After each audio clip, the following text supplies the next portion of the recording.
2022년 7월 11일 오늘 새벽 말씀은 고린도후서 3장 1절에서 11절까지입니다. 우리가 다시 자천하기를 시작하겠느냐?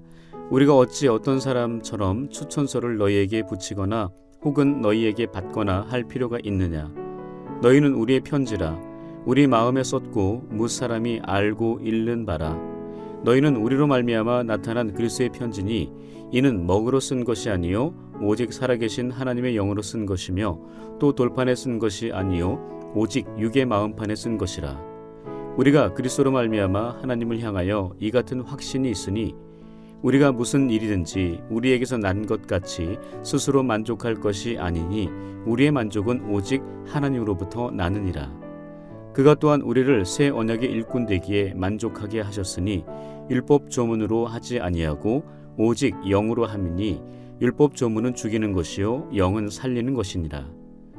돌에 써서 새긴 죽게 하는 율법 조문의 직분도 영광이 있어 이스라엘 자손들은 모세의 얼굴에 없어질 영광 때문에도 그 얼굴을 주목하지 못하였거든.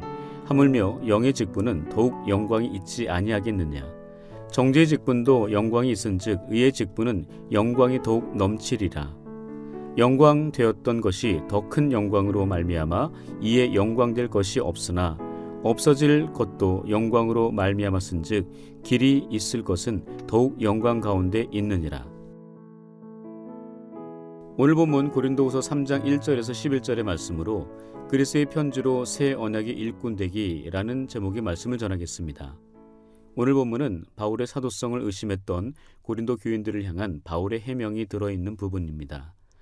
고린도 교회에 조용히 침투해 들어온 거짓 사도들은 예루살렘 교회의 유대주의 성도들로부터 추천장을 받아가지고 와서 추천장이 없는 바울의 사도적 권위를 부정하며 바울을 대적하도록 고린도 교인들을 선동했습니다.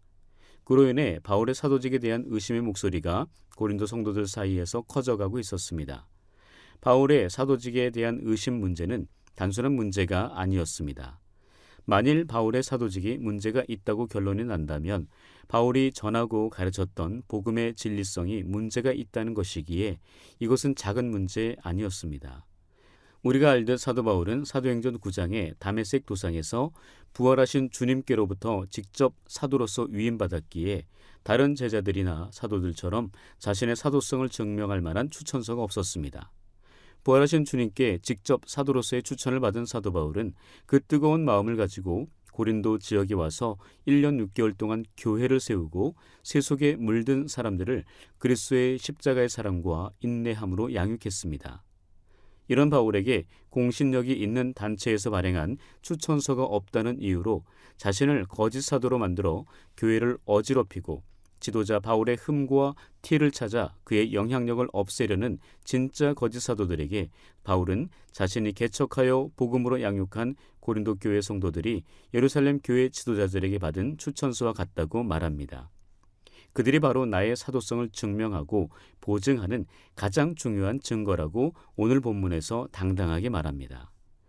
그러한 고린도 교회 교인들이 바로 그리스도의 편지라고 본문 2절과 3절에서 말하며 그들의 추천서는 먹으로 쓴 것이 아니요 오직 살아계신 하나님의 영으로 쓴 것이며 또 돌판에 쓴 것이 아니요 오직 육의 마음판에 쓴 것이라고 강하게 주장했던 것입니다. 그러므로 사도 바울이 고린도 교회 성도들을 향해 오직 너희는 하나님의 영으로 마음판에 쓰인 그리스도의 편지라고 표현한 것처럼 우리 또한 이 세상을 향한 하나님의 편지, 그리스도의 편지가 되어야 합니다. 그들이 사도 바울의 추천서 편지가 되어 바울의 사도성을 증명해 준 것처럼 구원받은 우리가 예수 그리스도가 하나님의 아들이시며 우리의 죄를 위해 대속하시고 구원하시기 위해 십자가에서 죽으시고 3일 만에 부활하신 메시아이심을 증명해 주는 그리스도의 편지가 되어야 합니다. 죄악 속에 허덕이며 죽어가던 죄인된 우리를 향한 하나님의 편지, 그 사랑의 편지는 하나님의 아들 예수 그리스도였습니다. 주님은 이 땅에 하나님 사랑의 편지로 보내주셨습니다. 하나님의 편지로 이 땅에 보내주신 예수님은 그 편지로서의 역할을 성실하고 충성되게 행하셨습니다. 그분은 사랑으로 병들어 신음하고 아파하는 이들을 친히 찾아가셔서 고쳐주셨습니다. 쇠상죄로 물들어 천지를 구분하지 못하는 무지한 백성들에게 하나님의 말씀을 전파하셨고 구원의 복음으로 하나님의 나라를 가르쳐 주셨습니다. 그리고 영원한 생명을 주시기 위해 고난과 핍박을 받고 마침내 십자가에서 돌아가셨습니다. 그리고 3일 만에 무덤에서 다시 살아나셨습니다. 이 모습이 바로 우리를 향하신 하나님의 사랑의 편지 예수 그리스도였습니다. 우리는 지금 하나님의 편지이신 예수 그리스도를 나의 구주, 나의 하나님으로 인정하고 그를 믿음으로 말미암아 영생을 얻은 하나님의 자녀가 되었습니다. 이러한 은혜와 축복을 받은 우리가 그 다음 해야 할 일이 무엇일까요? 그것은 바로 예수님이 하나님께서 이 세상에 보내신 당신의 사랑의 편지이듯 이제는 우리가 예수님을 대신한 하나님 사랑의 편지, 그리스도의 편지가 되어야 합니다. 사도 바울처럼 이 땅에 새 언약으로 오신 예수님으로부터 복음을 전하는 사도로 위임받은 우리는 새 언약의 일꾼된 그리스도의 편지입니다. 새 언약의 일꾼된 우리는 하나님의 영의 직분, 의의 직분을 받은 자들로서 하나님 나라 확장을 위해 죽어가는 사람들의 영혼을 살리는 사람이 되어야 합니다. 본문 6절에 보시는 것처럼 새 언약의 일꾼은 율법 조문으로 되는 것이 아니라 하나님의 영, 성령으로 되는 것이며 율법 조문은 사람을 죽이는 것이지만 하나님의 영은 사람을 살리는 것이라고 분명하게 말하고 있습니다. 즉, 새 언약의 일꾼들은 하나님의 영, 성령의 힘과 능력으로 사람을 살리는 사람들이라는 것이죠. 그리고 그들이 바로 율법 조문의 직분, 정죄의 직분을 가지고 일하여 얻은 영광보다 더 큰 하나님의 영광을 나타내는 것임을 말하고 있습니다. 그러므로 구원받은 우리는 주님으로부터 그리스도의 편지가 되라는 사명을 받은 새 언약의 일꾼된 자들이라는 정체성을 우리 가슴판에 짙게 새겨야 합니다. 그렇다면 어떤 모습이 주님께서 원하시는 그리스도의 편지의 모습일까요? 오늘 하루 다른 사람들에게 사랑의 편지, 은혜의 편지, 평안과 위로의 편지가 되어보시면 어떨까요? 요즘 내 월급만 오르지 않고 모든 것이 다 올라 생활고를 겪으며 깊은 시름에 빠져 낙심하고 있는 사람들이 많습니다. 직장 생활의 고충과 사업의 위기가 달라는 가정까지 위협하고 있습니다. 사람들과의 관계가 끊어져 외톨이가 되고 우울증과 정신적 질환에 삶 자체가 고통스러워하는 이들이 점점 많아지고 있습니다. 이런 여러 가지 삶의 문제들을 해결하고자 미신 또는 무당을 찾는 일이 늘어나고 있습니다. 이런 근심과 걱정, 두려움과 불안에 떨고 있는 사람들에게 사이비 종교 그리고 이단 집단들이 접근하여 영혼을 파괴하고 있습니다. 이러한 위기 상황 가운데 있는 이들에게 먼저 찾아오셔서 사랑의 손길로 위로해 주시고 평안과 행복, 자유와 기쁨을 주신 주님처럼 우리도 그들을 찾아가야 합니다. 그리고 주님께서 물에 빠져가던 베드로에게 손을 내밀어 그를 건지셨듯이 우리 또한 세상의 파도에 휩쓸려 죽어가는 이들에게 구원의 손길을 내밀어 그들을 건져 살려내야 됩니다. 그러므로 우리는 사랑이 필요한 이들에게 십자가의 다함 없는 아가페의 사랑을 나누어야 합니다. 평안이 필요한 이들에게 두려움이 없는 말씀의 은혜를 나누어야 합니다. 위로가 필요한 이들에게 세상의 일시적이고 거짓으로 포장된 위로가 아닌 진실한 마음이 담긴 하늘의 위로를 나누어야 합니다. 실패하고 낙심하여 어깨가 처진 이들에게 다시 일어설 용기와 힘을 불어넣는 나눔과 배품이 있어야 합니다. 그때 비로소 우리는 하나님의 자녀로서 하나님의 영광을 제대로 드러내는 하나님의 편지가 될 것입니다. 그때 비로소 우리는 십자가의 사랑을 온전하게 뿜어내는 향기로운 그리스도의 편지가 될 것입니다.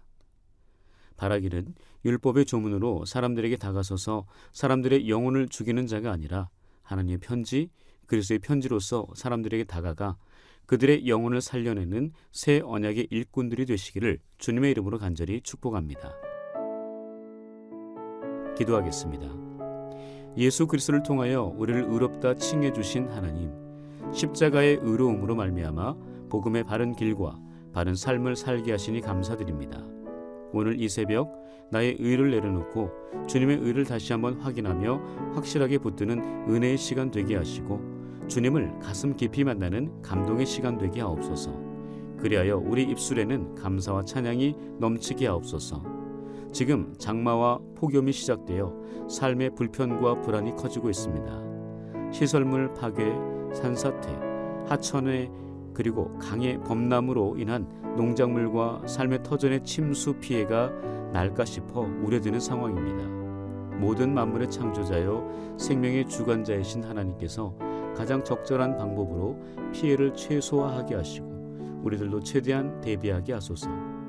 죽어가는 사람들을 건져내어 살리기 위해 이 땅에 교회를 세우신 하나님, 이곳 연목골에 세우신 연동교회를 통해 삶에 지쳐 괴로운 이들, 관계의 어려움으로 외로움을 겪는 이들, 직장과 사업장, 물질의 부족함으로 갈등 속에 허우적거리는 이들을 말씀을 통해 다시 시작할 수 있는 힘과 용기를 얻게 하시고 성도 간의 만남과 교제를 통해 마음의 위로와 평안 얻게 하옵소서.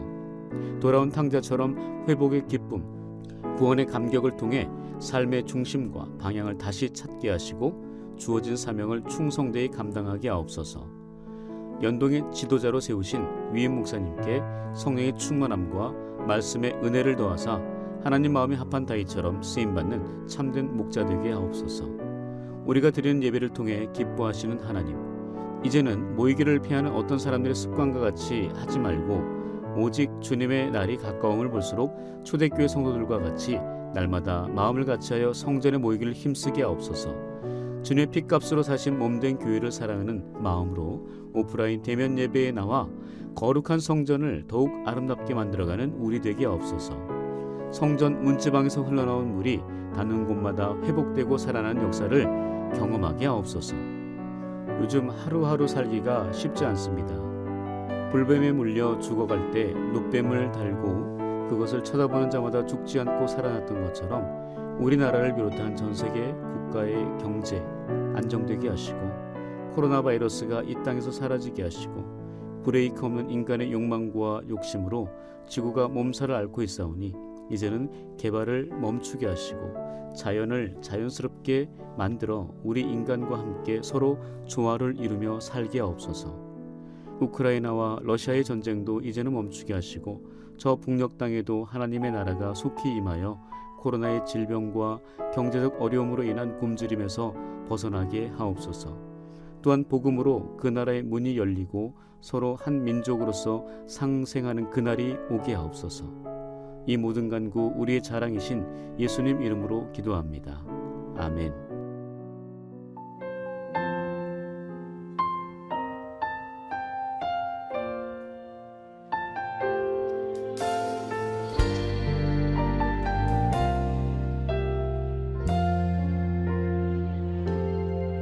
주가 보이신 생명의 길, 나 주님과 함께 상한 마음을 들이며 주님 앞에 나가리.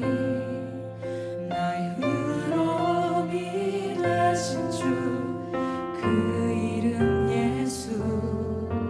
나의 길이 되신 이름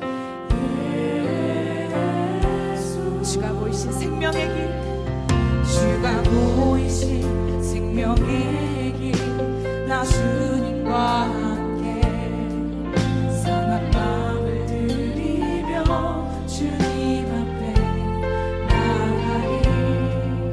나의 의로움이 되신 주, 그 이름 예수. 나의 길이 되신 이름 예수. 나의 길 오직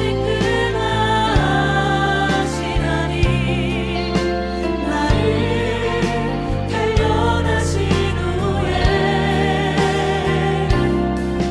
내가 정한